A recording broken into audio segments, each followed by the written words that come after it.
Hey everybody, welcome back to another workshop with Iris Reading. My name is Cynthia. Happy to see you in the audience today. Today we are offering Comprehension Strategies. This is a brand new workshop we launched in March. I'm curious as to what your thoughts may be after the presentation, so please feel free to either send us a message on social media, which I'll share right now, or you can send us an email. I'll drop my email. Actually, I'll show my email in just a moment. This workshop is brought to you by Iris Reading, a company that was actually born in Chicago. I am broadcasting live from Chicago. Iris Reading has been teaching these workshops since 2013. They started with their speed reading workshop, and that's actually what we're known for. We offer memory techniques, we offer effective note-taking, productivity and focus. Brand new workshop this year, which was Comprehension Strategies. So we hope that you do enjoy today's presentation, and if you do, we would appreciate if you checked out once again that social media of ours, whether that be TikTok, Instagram, or Facebook. As a side note, we do have our official Facebook business page, and then we have a book club as well, and that's called Book Lovers Assemble. So if you want to join the conversation on that Facebook group, you're more than welcome to do so. And again, obviously you're probably aware we have a YouTube channel because you're watching us on YouTube. So thanks again for coming. We will be using a few of these handouts. I will share them on my screen, but if for some reason you can't see them, or you maybe want to maximize your screen a little bit, type in the chat Iris Reading, I'm sorry, not the chat, type in the browser irisreading.com/comp, and that will open up what's a Dropbox link with some documents that we'll use for the session today. So if you maybe, again, want to maximize your screen, you want to blow it up, you want to print it out, anything like that, you're able to do that when you access this link. Okay, and a few questions that we're going to talk about today. So we're talking about comprehension, and that's actually not something that's automatic for people, right? Not for every subject. For example, this was a long time ago, but I did graduate as a nurse. I have a BSN in nursing. It was very, very challenging to get through nursing school, especially that first semester, seeing that I was transitioning from general education to a specialty. It almost felt like I was learning a new language, a completely different language, right? And with that comes feelings of insecurity with not knowing what you should be asking in, this subject. Like, how do I understand something like this? It's so foreign to me. So we have actually uncovered 6 questions that can help you deepen your comprehension. Again, if it is that you are struggling to better comprehend, these 6 questions can be used across multiple fields, multiple specialties. We're playing around with creating like a sticky note or maybe like a worksheet that can help students maybe guide them through better understanding a specific subject. So with that, we'll get into the questions. First being, we want you to explain this subject, okay? So if you cannot explain it, then we should not move to the next step in our, what we call our IRIS method, and we'll share that in just a moment. We're also going to talk about the different perspectives on this subject. So if for some reason you're reading something and you just kind of Google what's going on in the world, you might find that some people don't like that subject, whatever subject, right? 2023 or 2020, I'm sorry, was the year where we kind of saw there was a lot of back and forth across, just multiple channels. Everybody's at home. We're all kind of stuck at home, and there was a lot of fire on Twitter and other social media as well. So, you'd be surprised what you can find on different subjects. So second one being, look into these different perspectives and try to understand why they think that way. It doesn't mean you have to agree, but at least try to understand why there's a group of people or a person claiming that this subject or whatever it is that you're reading is fake or shouldn't be read. It's good to help challenge what we think we already know. We want you to ask about your self-knowledge as well, or assess your self-knowledge. So how does this tie back to you? Right? How does this affect you? This is personal. We do want to make it personal, seeing that you're going to have to take the exam, right, on this subject. So this is all about you, and we want you to be able to tie this back, okay, to something you've either seen or done or heard, anything like that. Just remember, this is about you. We'll talk about that. We'll talk about empathy as well, our feelings, and how we want to tie in our feelings to whatever it is we are learning. If we don't, what is it that people say? There was this quote I read the other day. It's like, people forget what you say, but they never forget how you made them feel. And so with that, I know this isn't necessarily the same things, but feelings are very, very heavy on us, right? So we want to tie into those feelings when we're learning. We want to see why this makes us feel that way, what the author was potentially feeling when they wrote this, what drove them to want to be a specialist in this field, anything like this. How can this information be applied practically as well? So this is really important for those subjects that we just don't like. And we all have subjects that we just don't like, right? It happens. Like, for example, I've never been too fond or too keen of math. And then when I was in nursing school, surprise, surprise, there was this whole thing, pharmacology, dedicated to calculating and this. We had this little rule in my classroom that was like, you can't use a calculator. You have to be able to calculate all of this in your head or on paper. And it was just like, I wished I had paid more attention in high school with these algebra classes that I was taking, because I really felt the sting of it when in nursing school. So that may be something that you consider when you are taking a class or you are learning something and you feel like this has absolutely no relevance to you or your life. See how it could potentially be applied in the future, right? I knew I was going to nursing school, but I hadn't really done my research as to what that all involved. And if I had, maybe I would have realized that math is a big part of the puzzle when you're in nursing school. So again, try to find some practical application. And our final question is this interpretation by others, or how has this been interpreted by others? So this can go a couple of different ways. If you speak another language and you have access to the material translated or interpreted in another language, right, you might be able to catch a little bit more in one language versus the other one. For example, if you are a Spanish speaker, this is just, because I am a native Spanish speaker, if you speak Spanish and you try to translate something into English, the meaning isn't always there, right? And it's the same for many languages, right? So that's one example. Another thing that we can think about when we're talking about interpretation is maybe artistic representation on this subject, or musical interpretation, dance interpretation on this specific subject. It's nice to see the artistic side of a subject you are trying to learn, and you'd be surprised how many subjects have an artistic rendition, okay? Even in the sciences, even in the medical field, right? So that's something to keep in mind. So these are the 6 questions that we're going to dissect, and hopefully in the future you use this as a template as well. Again, if you maybe are thinking, let us know. I'll share my email. Curious what your thoughts are as a viewer, if you would be interested in having like a worksheet or something that you can work your way through a specific subject, because we may create something like that. So just curious.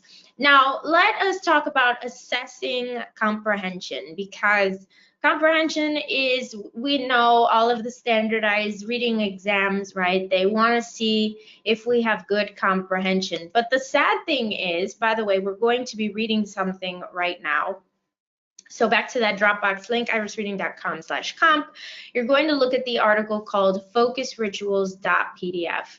And before we get into that, comprehension is really something that many people do struggle with, but the way that comprehension is actually assessed, it's not necessarily a fair assessment for students. Right? I was just having this conversation the other day with my boss here at Iris Reading, and it was something along the lines of like, I'm tutoring a couple of students, and they were mentioning that some of the exams that they have taken or they've been trying to take pass these exams so that they can get into med school.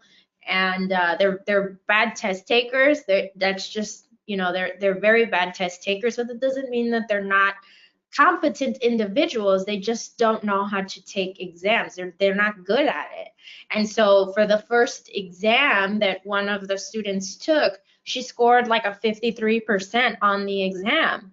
And her counselor or her advisor was just like, you're not cut out for med school. You're not going to do it.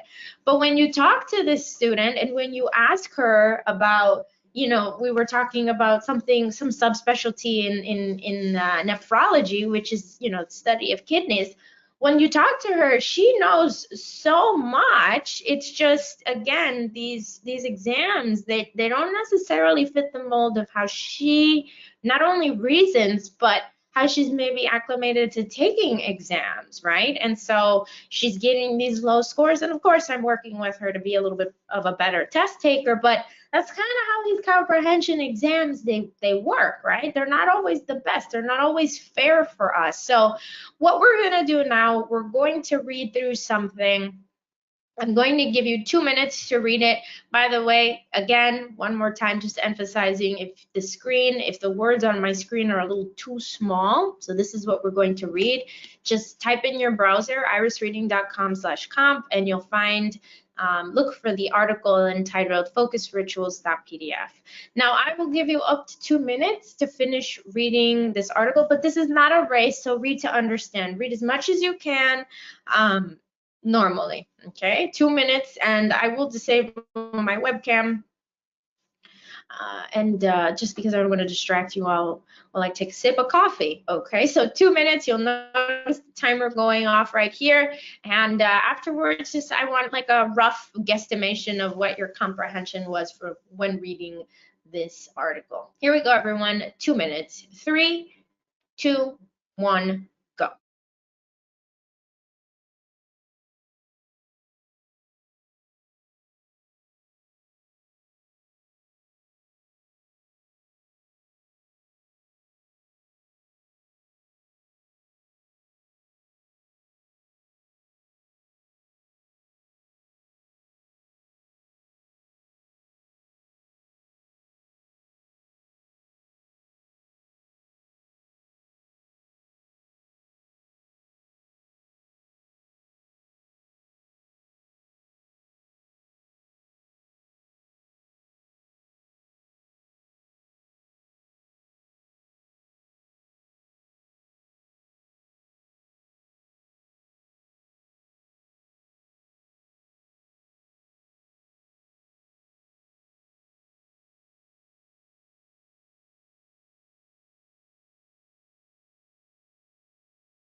All right, so that was 2 minutes to read this article.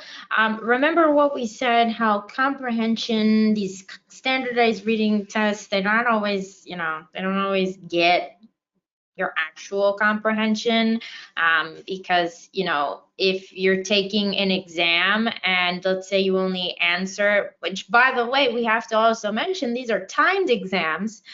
So let's say you take an exam and you only are able to answer 19 of the 38 questions for calculating, right? That's only a 50%, which is a nice big fat juicy F, right?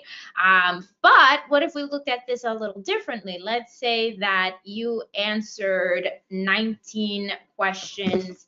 I'm sorry, you got these 19 questions correct. Then that would say that you have good understanding. It's just because of the timing of the exam that you would still fail. So again, the comprehension exams, we're not really big fans of them here at Iris Reading. So now assess your comprehension. What do you give yourself after reading for 2 minutes? Would you say you understood about 60, 70%? You can let us know in the chat if you'd like to. You can leave us a comment if you're watching this later. You can send us an email if you want. By the way, you can email me at cynthia@irisreading.com. But again, comprehension, it's something that we may be struggling with. So with that, we're going to dissect a subject that most of us probably think we know pretty well. And we're going to see if that's actually the case. Okay, and we're going to take the subject of gravity here. Most of us probably think we have good comprehension on the subject. We learned about it in 4th grade. We know what goes up comes down, right? We get the gist of what gravity actually is. So you might confuse knowing the overall, subject, but not necessarily, understanding the intricate details. So is that comprehension? Do we actually understand it, right? So if you were to say, well, yes, Cynthia, I understand gravity. Who doesn't? Okay, cool. Well, then can you explain to me this theory of relativity and how it ties into gravity? Can you explain that to me?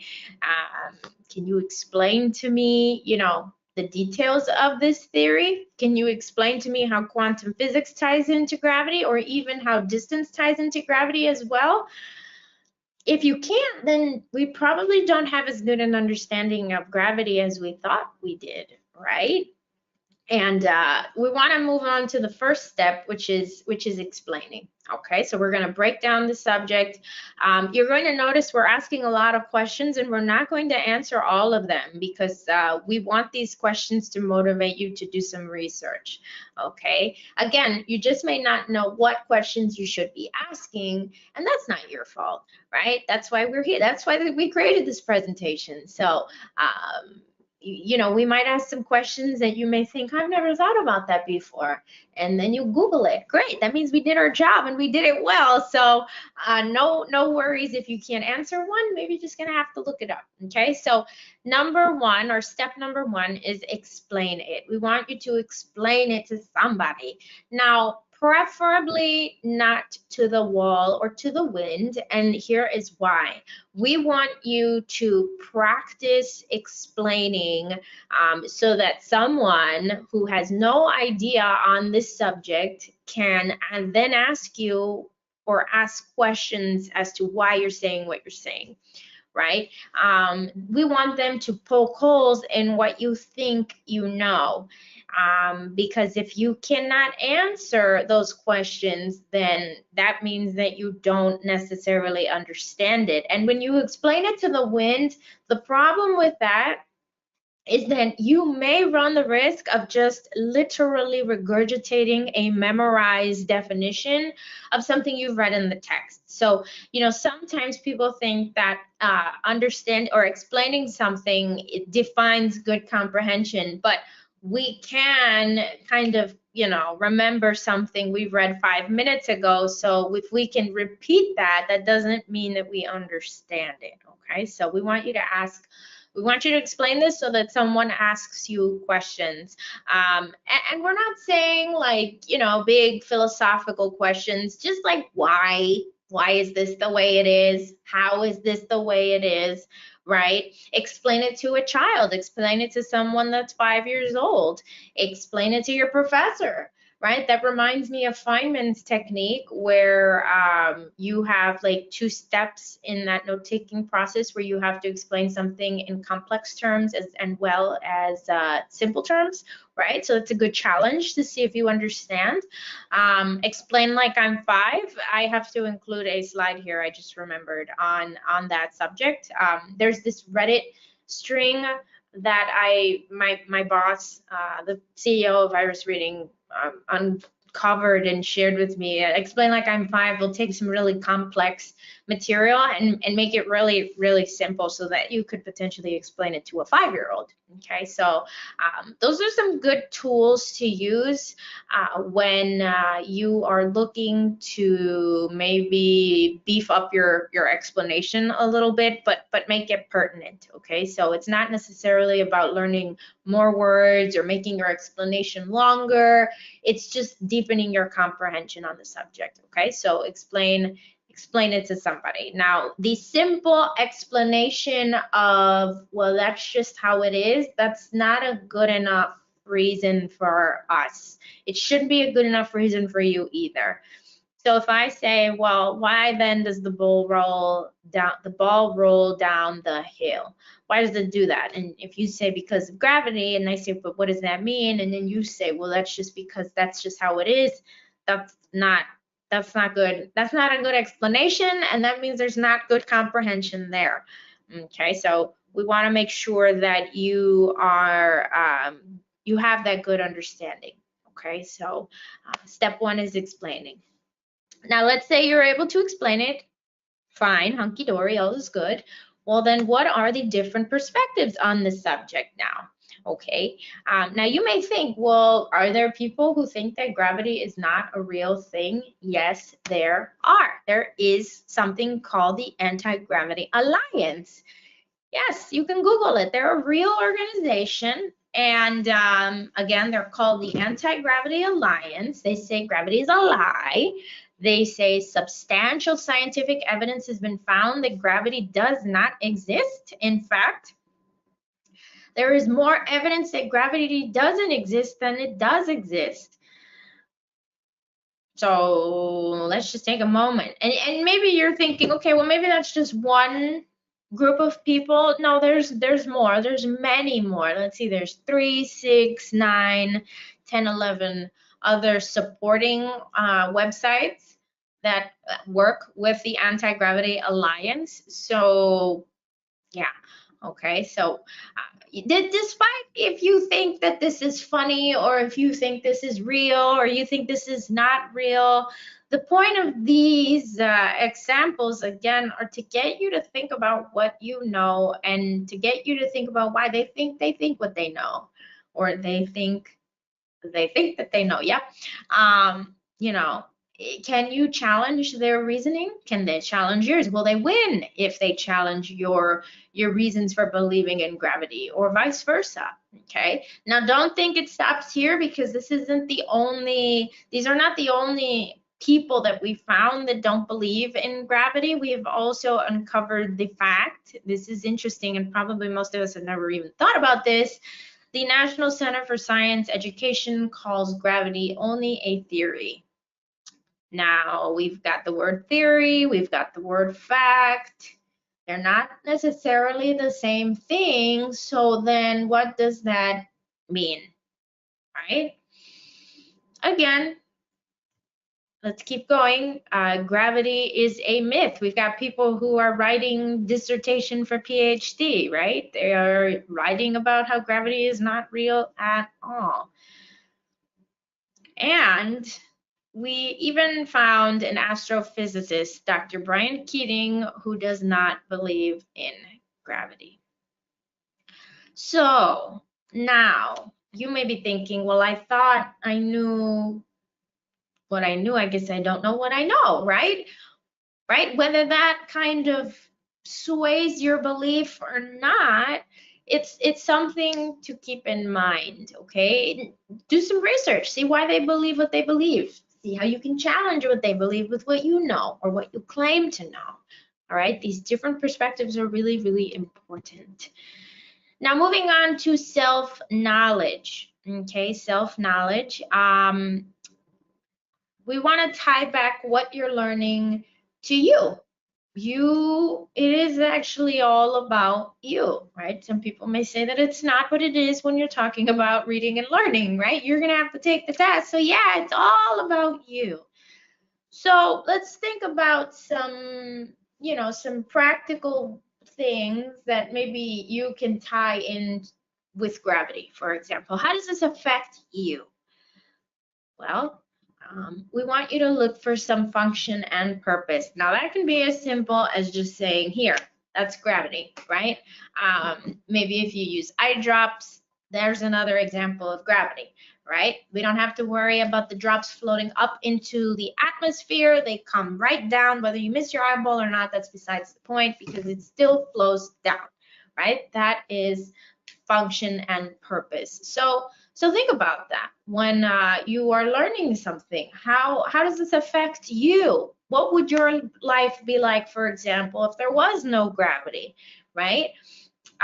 What would your life be like if you maybe lived up in space and there was less of a gravitational pull up there for you? If you're working as a nurse or an artist or you're a dancer, how would this affect you if you were up in space with less of a pull from gravity?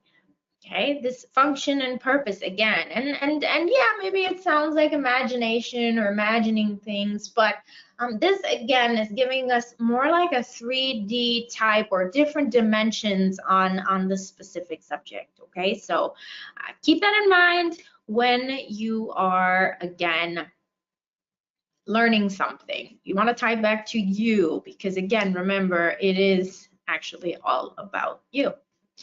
Now, we've done 3 of the 6, so we're about 50% of the way through.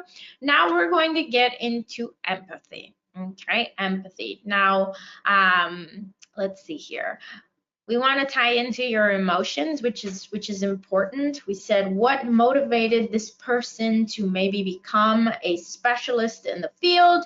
Whatever author wrote this, you want to think about that. Okay, so for example, astronauts, when they're up in space, they have less of a pull. They can't necessarily walk because everything is floating up there, right? So maybe we think about some things that we do down here on Earth that they probably can't do that easily up in space. They can do it, but they can't do it the same way we do it down here.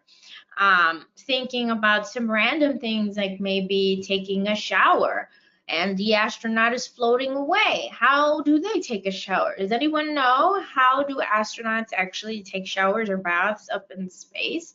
We found that, for one, this could be a bit of a messy situation if they had an actual shower, but we actually found a video on TikTok with an astronaut that shares how she washes her hair up in space.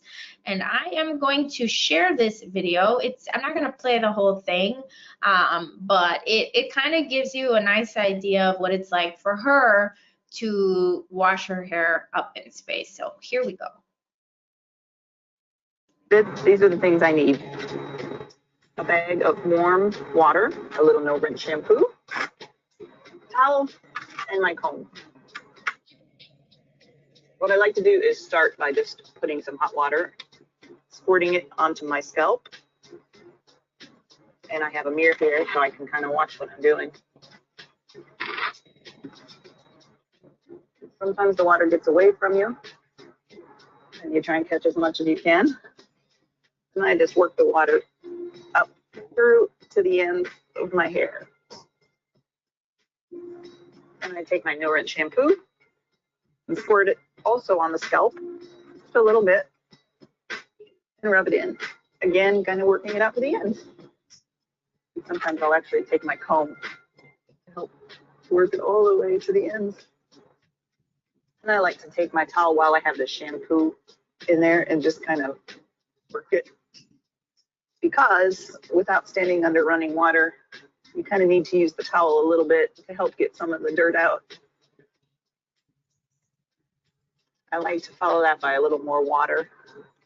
It's called no rinse shampoo, but I think it's best to use a little water with it.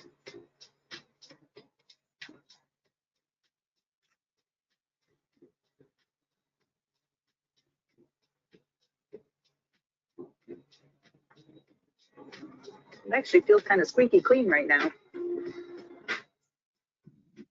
Okay, so yeah, I don't know. They deserve all the credit in the world because I just don't know what that would be like for me to shower with what looks like a Capri Sun bottle and a straw, squirting water onto your scalp with no rinsing the soap out. I know it's no rinse shampoo, but you know, that just thinking about that. And if you've got curly hair, like what happens if you have thick curly hair like I do? What is that like, right? So the point is, that tapped into my emotions, maybe just a little bit too much, but maybe now we can empathize with the astronaut a little bit more than we probably could 5 minutes ago. Okay. Again, with gravity, you notice how the water was kind of floating away, and she would have to catch it and, you know, do this to her scalp. So again, it's tapping into our feelings. And maybe we're just thinking, you know, a little bit more on gravity. Probably never thought about that. Here's a fun question. I will not give you the answer, but you are more than welcome to look it up. What happens when you need to burp up in space? Now, if you Google it, you're going to find an answer that has the words chunky bubbles in it. So something about the gases in your intestines actually creating chunky bubbles. Yeah, so maybe you want to think about what that means. And somebody else may be thinking, well, what about if you, nope, just keep asking the questions, right? That's important. The questions are what's going to help deepen that comprehension, okay? So that was empathy, okay? Moving on to the next step, which is practical application. Now, this is really important for those subjects that we don't like. So as I mentioned in the beginning, I was not a math queen or champion or whatever you want to call it. I was not anything related to math. I hated it all in grade school, all in high school. I absolutely detested anything with numbers, except if my parents were giving me money. That was different. Then magically I was a mathematician. But other than that, I was not necessarily interested. Okay, so you want to look for applications to the larger world, right? Had I maybe just thought about it for a little bit more, thought, what do I want to do with my life? I want to be a nurse. Okay, maybe researching what the schooling for nurses it looks like. Turns out that, hey, there's a lot of math in nursing school. I mean, that would have been a smart way to maybe use my time when I was just sitting in class moping about how much I couldn't stand the subject, right? So, I mean, here's something simple as throwing a ball. We know when we throw it, it's going to fall down at some point, right? So there's a simple application to the larger world, and we want to use that. Again, we want to think about those types of things, especially when we're just not jiving with the subject. Okay, moving on to the next dimension, which is interpretation. Now, we mentioned language interpretation previously, but now we're going to maybe change it up a little, and we're going to talk about art. Specifically, this whole line of statues that we found that are called gravity-defying statues. So these statues, when you look at them, they're not supposed to make sense because in your brain is telling you, well, they're supposed to topple over. For example, this is The Force of Nature by Lorenzo Quinn. Okay, I believe this sculpture is in Shanghai, if I'm not mistaken. And if you look at this, you're thinking, wait a minute, this should topple over because, again, that giant silver ball looks heavy for one, and it shouldn't. I mean, this looks amazing, but what's going on with gravity here? Okay, here is another sculpture that we found, and this is in the Fontainebleau in Paris, Paris, France. Doesn't make sense. I'm sure they hollowed out the elephant, but even if that's a humongous animal to have standing by its tusk, right? So, or by his little nose thingy. So how does this, right? How is this happening? What amount of Gorilla Glue or Crazy Glue did they use, or what did they use to keep this standing upright, right? And if people are allowed to visit, how do they keep it from falling over? Is it nailed to the ceiling? What is this, right?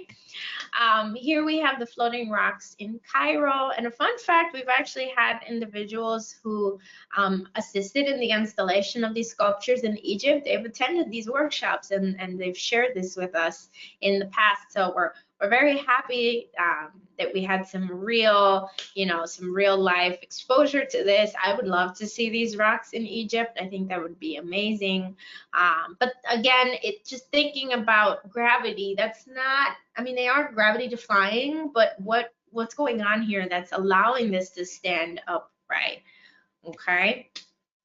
And then we have these beautiful book sculptures that are in Madrid, Spain, right? We love them here at Iris Reading, seeing that we are obviously Iris Reading, so we love books and all things related to books. So I think we're gonna have to get these installed, one of these installed in our office in Chicago, because this is just cool. But again, how do they keep all these books from falling over, or how do they keep these sculptures, upright?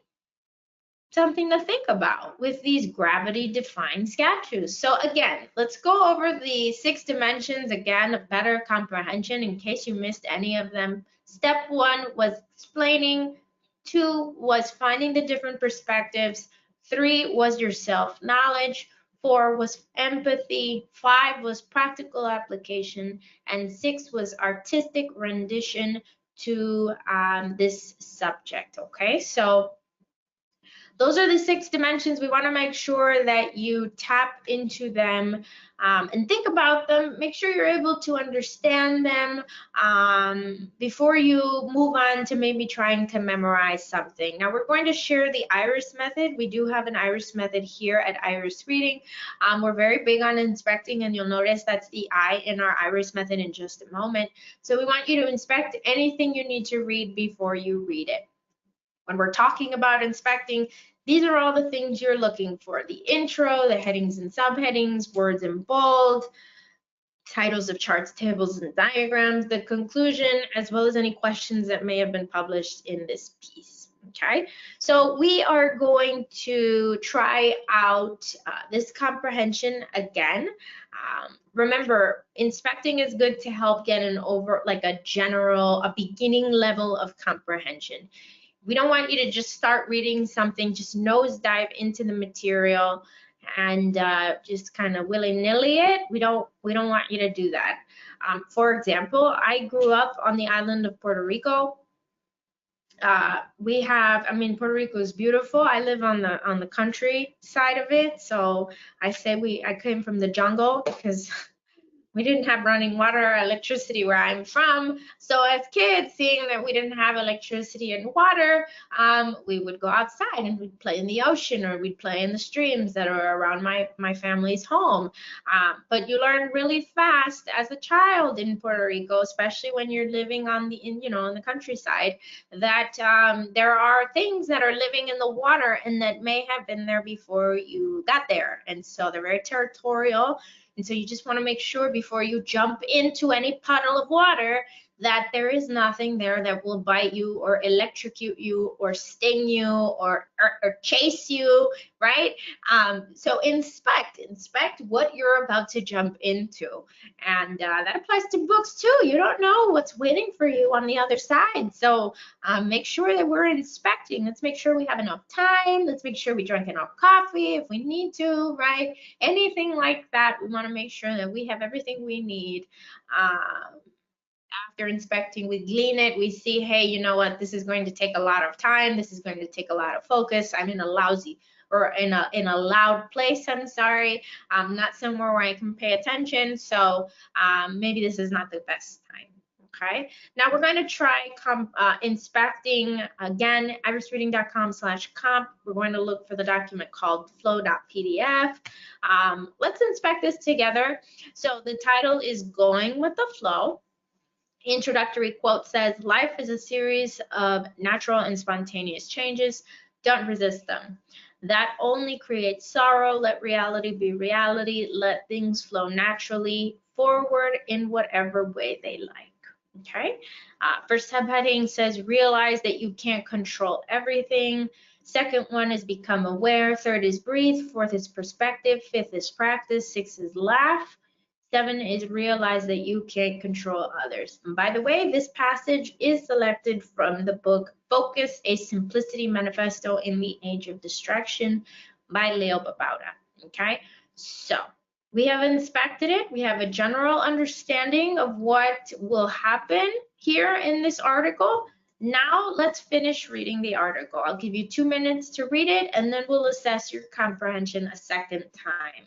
So I've disabled my webcam. I'm giving you up to 2 minutes to finish reading this article. Here we go, everyone. 3, 2, 1, go.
All right, so we finished reading the article. Now let's assess your comprehension a second time. So I know this was timed, and ideally we're doing this in a situation where it's not timed. It's just I have to keep our presentation under an hour.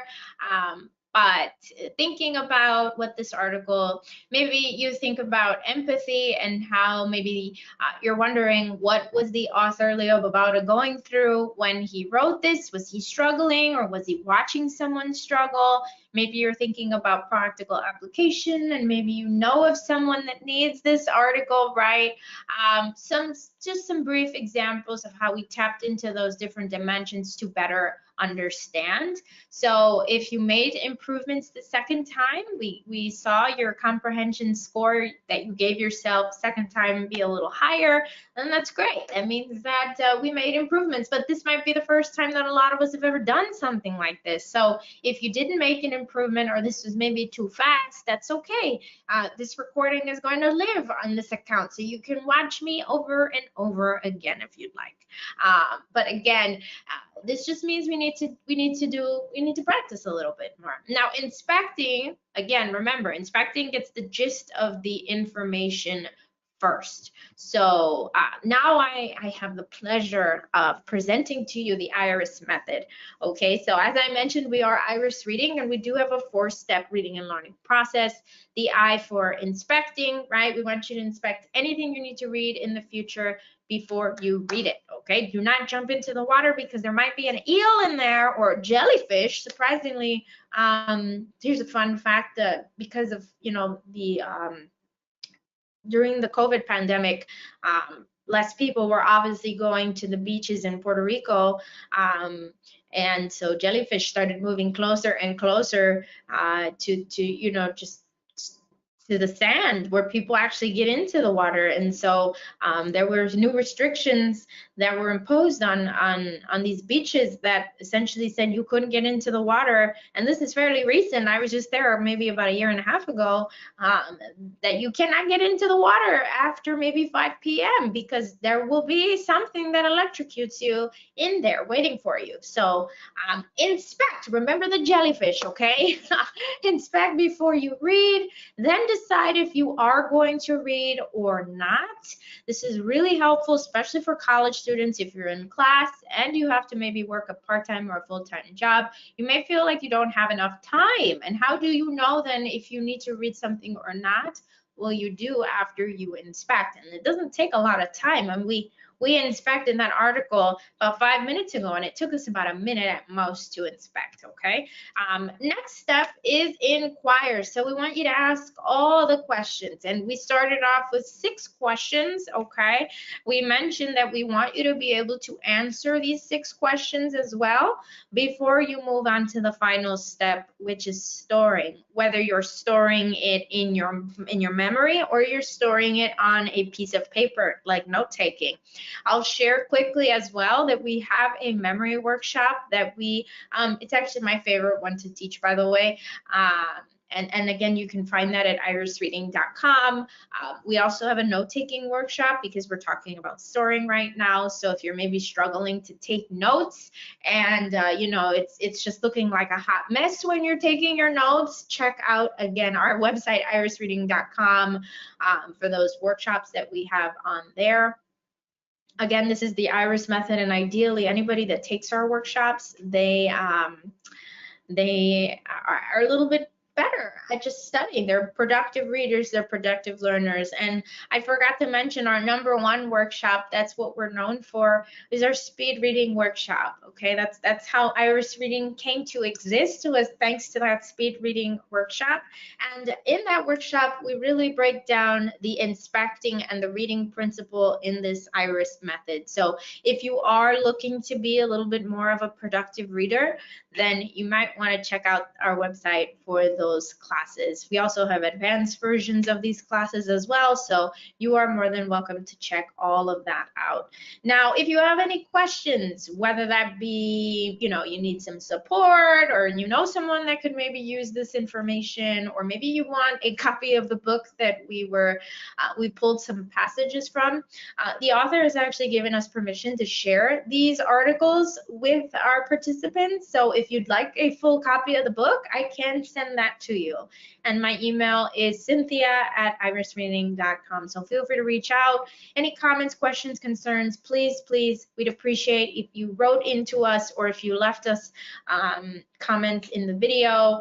Let us know what your thoughts are after watching this. Let us know if you maybe feel like you need additional support or something like that. Please feel free to reach out, and we'll do everything we can to work with you. Okay, so with that is pretty much the end of our presentation. Please don't forget to check out our social media. Don't forget, we're on TikTok, Instagram, YouTube, and Facebook. And with that, I hope to see you all in a future session. Thank you everyone for watching. Have a good one.